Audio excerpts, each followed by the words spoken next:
What is happiness? It's a question as old as time, yet one we continue to ask ourselves. Is it found in wealth, success, or perhaps something far more elusive? Some might say it's hidden within the complexities of the human mind, or buried deep in history, where the greatest thinkers have tried and failed to capture its essence. In this video, we're not just chasing happiness, we're unraveling its mysteries. From ancient philosophy to modern science, we'll explore the moments where happiness has been studied, debated, and misunderstood. And perhaps, just perhaps, we'll discover that happiness we seek has been in front of us all along, disguised in the most unexpected places. But be warned, once you start down this path, you may find the answers are not what you expected. The history of happiness, from ancient philosophy to modern science. For thousands of years, humanity has pursued one thing above all else: happiness. It's a quest that transcends time, culture, and geography. But what is happiness, and how has our understanding of it changed over time? In ancient Greece, happiness wasn't simply about pleasure or the absence of pain. Aristotle introduced the concept of eudaimonia, often translated as human flourishing or a life well lived. Aristotle believed that true happiness could only be achieved by living virtuously and fulfilling one's potential. To him, happiness was the outcome of a meaningful, purposeful life, deeply connected to personal growth and societal contribution. Aristotle's notion of eudaimonia is echoed in modern theories of happiness, such as the pursuit of flow, a psychological state in which a person becomes fully immersed in an activity. Psychologist Mihaly Csikszentmihalyi, in his pioneering work, found that people experience profound happiness when engaged in activities that challenge them just enough to keep them in a state of energized focus. This is more than just simple mindfulness. It's about mastering complex tasks and reaching higher levels of cognitive and emotional fulfillment. But Aristotle's views weren't the only ideas about happiness circulating in the ancient world. Eastern philosophies, such as Buddhism and Taoism, offered radically different perspectives. Rather than focusing on external achievements, these traditions taught that happiness is found within, by cultivating inner peace and detachment from desires. Siddhartha Gautama, known as the Buddha, argued that suffering arises from attachment to material things, relationships, and even ideas. To find happiness, he said, one must transcend desires and cultivate mental resilience. Interestingly, modern neuroscience supports this. Studies have shown that Buddhist monks who practice meditation and mindfulness display higher levels of gamma brain waves, which are linked to heightened awareness and feelings of happiness. This goes beyond simple stress reduction. It's a biological rewiring of the brain's capacity to experience deeper, sustained happiness. Their resilience in the face of hardship is a key contributor to their sense of well-being, suggesting that happiness is not about avoiding challenges, but embracing and growing from them. During the medieval period, the idea of happiness took on a more spiritual dimension. In Christian Europe, happiness was often considered unattainable in this life. It was tied to divine salvation and the promise of eternal joy in the afterlife. But in the Islamic Golden Age, philosophers like Al-Farabi and Avicenna explored happiness as a combination of intellectual and spiritual fulfillment. Avicenna argued that happiness came not only from spiritual practice, but also from knowledge, ethical behavior, and a harmonious alignment between the soul and the intellect. His approach to happiness closely mirrors modern holistic well-being, where physical, mental, and spiritual health are all interconnected. The Enlightenment in the 17th and 18th centuries brought a dramatic shift in the understanding of happiness.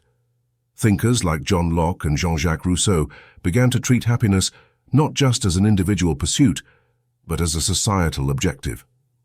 Thomas Jefferson famously enshrined the pursuit of happiness in the U.S. Declaration of Independence. This was the first time happiness was declared a human right. However, this era also saw the rise of the idea that happiness could be achieved through reason, scientific progress, and political freedom. It wasn't just an abstract ideal anymore. Happiness became something you could engineer through systems and structures in society, education, and governance. In the 19th century, the Industrial Revolution ushered in a new era of materialism. Happiness became increasingly tied to wealth, status, and consumerism. Advertising told people that happiness could be bought. This era gave rise to the hedonic treadmill, a psychological phenomenon where people quickly adapt to improved material conditions and revert to a baseline level of happiness. Research in behavioral economics shows that after basic needs are met, accumulating more wealth has diminishing returns on well-being. This paradox was famously captured by the Easterlin paradox, where rising GDP does not equate to rising happiness at a national level. In fact, this era's obsession with material wealth paved the way for modern mental health challenges like burnout and depression, where the relentless pursuit of external success can leave people feeling empty and unfulfilled. In the 20th century, happiness became the subject of rigorous scientific inquiry. Psychologists like Abraham Maslow developed the idea that happiness comes from self-actualization, which he described as realizing one's potential and seeking personal growth, creativity, and purpose. Maslow's hierarchy of needs, though often simplified, speaks to the depth of human happiness, highlighting the importance of security, love, and esteem before one can reach the highest levels of happiness. Neuroscience has since validated many of these ideas. For example, the brain's release of dopamine, often called the feel-good neurotransmitter, is triggered not by achieving a goal, but by making progress toward it. This explains why people who continually challenge themselves, set new goals, and learn new skills are happier over the long term. One groundbreaking case study on happiness comes from the Harvard Study of Adult Development, a longitudinal study that began in the 1930s. Over the course of 8 decades, researchers have tracked the lives of hundreds of individuals to uncover what truly makes people happy. Surprisingly, the study found that it wasn't wealth, fame, or professional success that predicted happiness. It was the quality of a person's relationships. Those who had deep, meaningful connections with others were not only happier, but lived longer, healthier lives. This aligns with recent findings in social neuroscience, which reveal that the human brain is wired for social interaction. Loneliness, on the other hand, has been shown to have the same health risks as smoking 15 cigarettes a day. Beyond relationships, modern science has uncovered more nuanced contributors to happiness. Studies on neuroplasticity, our brain's ability to rewire itself, show that individuals can train their minds to experience greater happiness. Cognitive behavioral therapy, CBT, is one example of a practice that helps people reframe negative thoughts and experiences, leading to more positive emotions over time. This is far from simple gratitude practice. It's a scientifically proven method of changing neural pathways to create a happier, more resilient mind. Another profound aspect of happiness is how we handle adversity. Research shows that individuals who have gone through moderate levels of hardship are often happier and more resilient than those who have faced no adversity at all. The theory of post-traumatic growth suggests that challenges, failures, and even trauma can lead to profound personal growth and a deeper sense of life satisfaction. Take Viktor Frankl's experience during the Holocaust, where he developed his philosophy of logotherapy. Frankl argued that the search for meaning, not happiness itself, was the key to a fulfilling life. His work resonates in modern psychology, where finding meaning in suffering is considered crucial to long-term well-being. This is why practices like Stoicism, which emphasize the importance of confronting life's difficulties with grace and courage, are experiencing a resurgence today. In the 21st century, the digital age has introduced both new challenges and opportunities for happiness. Social media platforms create constant comparison, often leading to feelings of inadequacy and anxiety.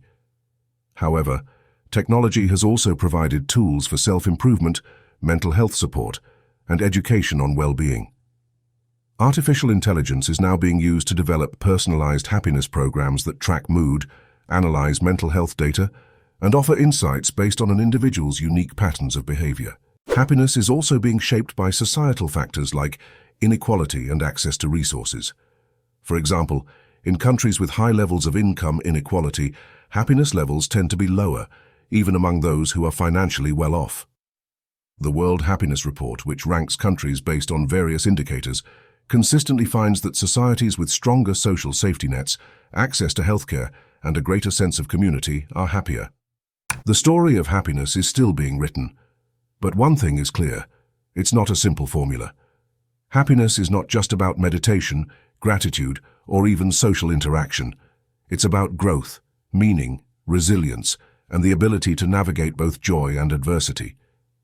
As we look to the future, the science of happiness is likely to evolve further, revealing more about how our brains, our societies, and our environments interact to shape our well-being.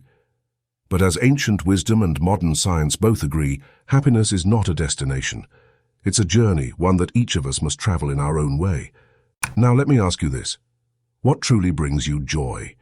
Something that money or success could never replace. Maybe it's a relationship, a personal passion, or even a challenge you've faced that helped you grow.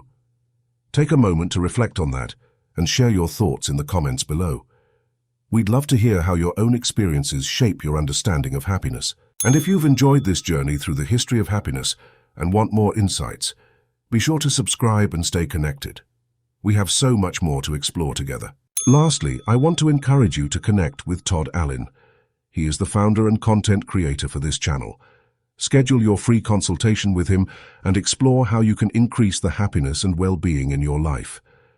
Todd is available to support you on your journey to life balance and fulfillment. Until next time, stay safe, stay healthy, and be happy.